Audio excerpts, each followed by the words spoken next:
रसूलिल करीम अम्मा बाद फ़ाऊज़ु बिल्लाहि मिनश्शैतानिर रजीम बिस्मिल्लाहिर रहमानिर रहीम अलम यअलम बि अन्नल्लाह यरा सदक़ल्लाहुल अज़ीम। मैं आज सोच रहा था काफ़ी दिनों के बाद कि मुझे इस टॉपिक के ऊपर बात की जाए कि ये टॉपिक क्या है कि अल्लाह ताला हमको देख रहा है। हर काम जो हम करते हैं दुनिया में रहते हुए अल्लाह की नज़र बंदे के ऊपर होती है। अल्लाह से इंसान छुप नहीं सकता। जिस वक़्त इंसान अल्लाह से नहीं छुप सकता तो फिर हमें माशरे में रहते हुए ऐसे काम करने चाहिए, ऐसा सिस्टम करना चाहिए, ऐसा अमल करना चाहिए कि जिससे अल्लाह राज़ी हो जाए। तो अल्लाह को अगर राज़ी करना है, दुनिया में बन जाए और आखिरत भी बन जाए, तो फिर आपको एक लाइन, एक रास्ता इख्तियार करना पड़ेगा। उस रास्ते के ऊपर चलना पड़ेगा। उस रास्ते पे जब चलेंगे तो कुछ रुकावटें भी पैदा होंगी, मसाइल भी होंगे, मामलात भी ख़राब होंगे, बहुत सारी नाराज़गियाँ भी होंगी। वो कहते हैं ना कि जिस वक़्त इंसान अल्लाह की तरफ अपना रुझान बढ़ाता है तो लोगों के दिल के अंदर भी ये महसूस होता है उनको कि ये बंदा किस तरफ जा रहा है। उनके दिल के अंदर अच्छा नहीं लगता। क्यों? कि जब दीन की निस्बत होगी, आप शरीयत को सामने रखेंगे तो फिर तरह तरह की रुकावटें, तरह तरह के मसाइल आना शुरू हो जाएंगे। क्योंकि लाजमी बात है, हम 100% दीन के ऊपर चल तो नहीं रहे ना। माशरा कहाँ चल रहा है? अगर देखा जाए, हर बंदा आज के दौर में सोशल मीडिया इस्तेमाल करता है, टिकटॉक इस्तेमाल करता है। तो ये इस टिकटॉक के ऊपर, सोशल मीडिया के ऊपर जो फहाशी और यानी बेगैरती फैलाई जा रही है वो आपके सामने है, मैं और आप देख रहे हैं। हमें इन चीज़ों से बचना चाहिए, हमें इन चीज़ों को रोकना चाहिए। किसी न किसी तरह अपने घरों को बेहतर करना पड़ेगा। ये माशरा किस तरफ जा रहा है हमें इसका अंदाज़ा नहीं है। तो जिस वक़्त मुझे और आपको इस चीज़ का अंदाज़ा नहीं है तो इस अंदाज़े को कैसे तब्दील किया जाएगा, कैसे बेहतर किया जाएगा? पहले तो देखें, चेक करें, अंदाज़ा लगाएं कि क्या हो रहा है, फिर इसको बेहतरी की तरफ कैसे लेकर जाया जाए। तो इसलिए अल्लाह ताला से दुआ भी करनी चाहिए हर वक़्त कि अल्लाह ताला हम सबको हिदायत दे। अल्लाह ताला से ये भी इल्तिजा करनी चाहिए कि अल्लाह हमें इहदिनस सिरातल मुस्तकीम के ऊपर चलने की तौफीक अता फरमाए। सिरातल मुस्तकीम का जो रास्ता है बहुत ही बेहतरीन, बहुत ही खूबसूरत किस्म का रास्ता है। इसमें दुनिया में भी कामयाबी और आखिरत में भी कामयाबी है। तो ये सारी की सारी चीज़ें क्या हैं? अल्लाह से जुड़ने वाली हैं।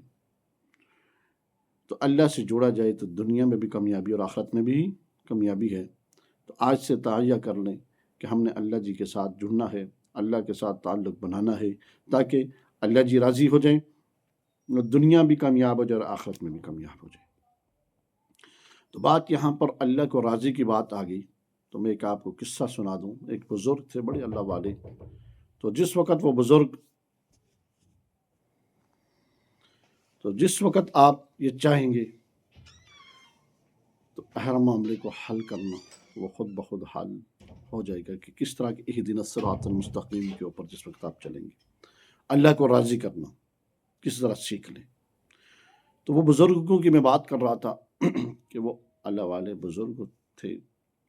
वो दुकान के ऊपर जाते थे तो वो दुकानदार उनको चीज़ देता था कुछ, तो नाप तोल के अंदर वो पूरा करके ऊपर डाल देता था।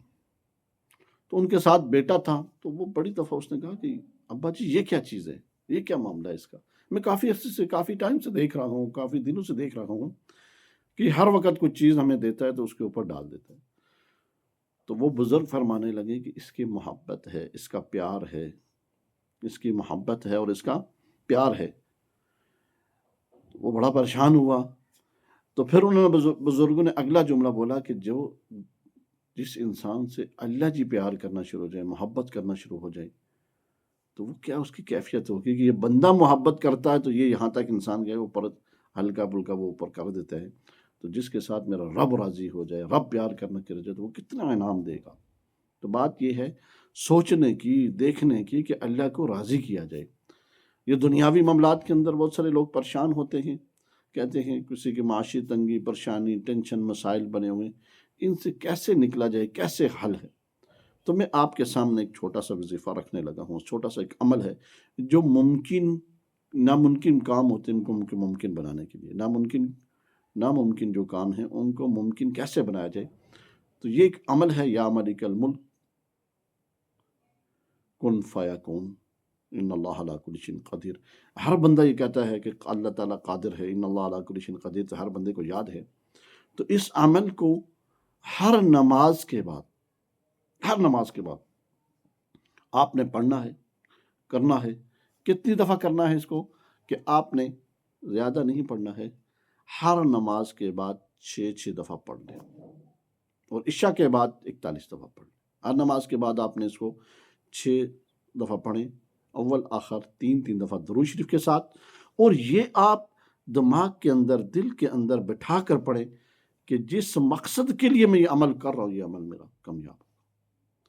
تو اس لیے دین کے ساتھ اپنے وابستگی، دین کے ساتھ جڑنا چاہیے.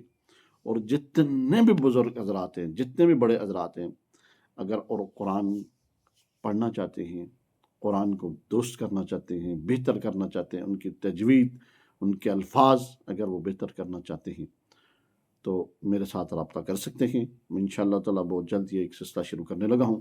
قرآن کے ساتھ وابستگی ہوگی تو دنیا میں بھی کامیابی، آخرت میں بھی کامیابی. کہ میں نے آپ کے سامنے جو قرآن کی آیت پڑھی تھی، الم یعلم بان اللہ یری، کہ اللہ تعالیٰ ہر حال میں انسان کو دیکھتا ہے، چاہے وہ اچھے کام کرے یا برے. اس لیے ہمیں کوشش کرنی چاہیے اچھائی کام کرے، اچھے کام کرنے چاہیے تاکہ اللہ راضی ہو جائے، اور دنیا میں بھی کامیابی اور آخرت میں بھی. اسی بات کے اوپر اتفاق کروں گا. وآخر دعوانا الحمدللہ رب العالمین.